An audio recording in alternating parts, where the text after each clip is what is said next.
Buying a car or a house, both can be one of the biggest decisions that anybody makes in their life. I mean, some people live in the same house forever and drive the same car for 20 years. Whether you're a first-time home buyer or an experienced car owner, the decision to buy a car or a house first can be a difficult one. In today's video, I'll be exploring the pros and cons of buying a house first and buying a car first. I'll also discuss some factors to consider when making the decision, as well as a cost comparison between buying a car and a house. Finally, I'll look at the financial implications of buying either a house or a car first. So today, we're going to answer the question as best as possible: house or car first?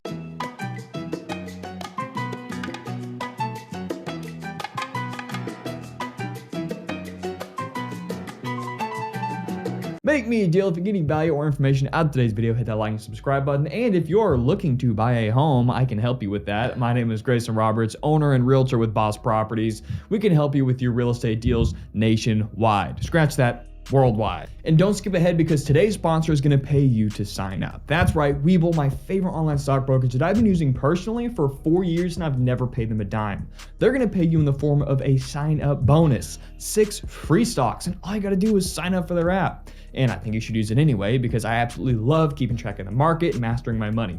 Anyway, all you got to do is click the link in our description, create an account, fund your account with as little as just 1 cent. They're going to put all 6 stocks into your brokerage account. You can sell by the dip, make more money, or cash them out into your bank account, because inflation sucks. With that out of the way, let's get into the video. Okay, so first of all, the decision to buy a house and a car is very important. More specifically, the house. But you know, it can be for a car owner too. On the one hand, buying a car can give you the freedom to travel wherever you want, whenever you want. On the other hand, buying a house can provide you with a sense of security and stability. It can also be a great investment, so what should you buy first? Unfortunately, the answer is not always clear-cut. So what I'm going to kind of do is describe what it's like to buy one or the other first, the pros and cons, and prompt a few questions that you need to ask yourself that you can internally answer, and then answer your own question on whether you should buy a house or a car first. All right, so let's first look at the pros and cons of buying a house first. Number one, and the absolute biggest, is security.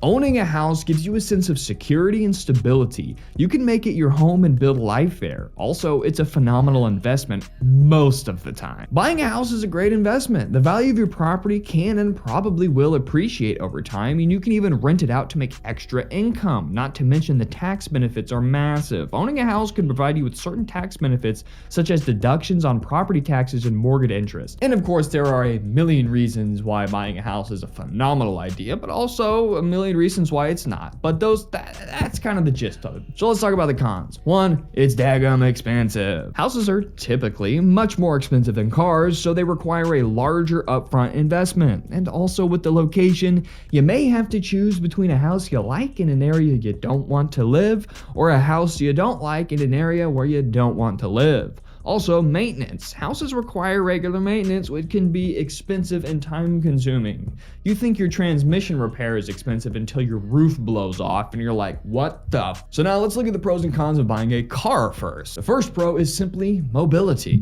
Owning a car gives you the freedom to travel wherever you want, whenever you want to do it.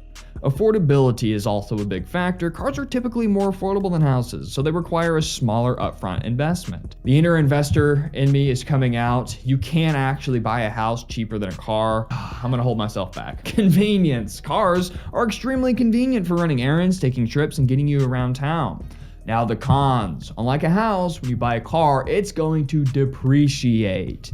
Cars depreciate in value relatively quickly, so they're not a great long-term investment. They're a necessity, not an asset. Also, maintenance. Cars do require maintenance, and in some cases, if you buy an old luxury car like an early 2000s BMW, your maintenance on your car could be higher than your house. And also, you're sucking money out of your bank to put into a depreciating asset, when you could be using that money first for an appreciating asset and then use that to help you buy a car later. That's my biggest con. So now I'm gonna give you some factors to consider when making this decision, because of course everybody's unique and everybody's situation is a little bit different. So the best I can do is prompt questions that you can answer yourself internally. How much can you afford to spend? If you have plenty of money, well, a house would make sense first. Also, what are your long-term goals? Do you need your car for work and other commitments? Do you need a house for living or investing? Also, how much time do you have to devote to maintenance? Now, once you've answered these questions, you can move on and make a more informed decision. Now, let's look at the cost comparison between buying a house and a car. When it comes to buying a car, typically, it's much more affordable than buying a house.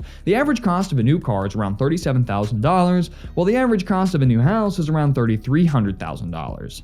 The cost of a used car or house will depend on several factors, such as age, condition, and location. But in addition to the upfront cost, you should also consider the long-term costs of owning a car or a house. Cars require regular maintenance, such as oil changes, tire rotations, and repairs. Houses require regular maintenance as well, such as painting, landscaping, and repairs. And you should also factor in, of course, taxes, insurance, and other fees. Now let's look at the financial implications of buying a house or a car first. If you buy a car first, and you have a car payment, you now have a depreciating asset and a monthly payment that will make it harder to qualify for a home getting that appreciation.